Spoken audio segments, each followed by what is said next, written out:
Cerchi idee per creare le tue decorazioni per Pasqua? Ciao, io sono Letizia, creativa del canale Vivi con Letizia, dove puoi trovare tantissimi progetti di riciclo creativo, fai da te e trucchetti per casa. In questo nuovo video di riciclo creativo, oggi ti mostro come creare 7 bellissime decorazioni per Pasqua, molto facili da fare. Se ti piacciono tutorial come questo, ti consiglio di iscriverti adesso al mio canale cliccando su iscriviti e sulla campanella, per non perderti nessuno dei prossimi video. Se invece questo video non ti piace, lasciami pure la tua critica costruttiva nei commenti. Ora passiamo al tutorial, continua a guardare.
Se ti piacciono tutorial come questo, ti ricordo che puoi iscriverti adesso al mio canale cliccando su iscriviti e sulla campanella per non perderti nessuno dei prossimi video. Hai già pensato a quale decorazione farai per Pasqua?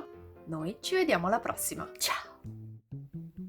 Oggi ti mostro come creare. Se ti piacciono tutorial come questo, ti ricordo che puoi. Hai già pensato a quale decorazione farai? Noi? Hai già pensato a quale decorazione farai per la tua tavola di Pasqua?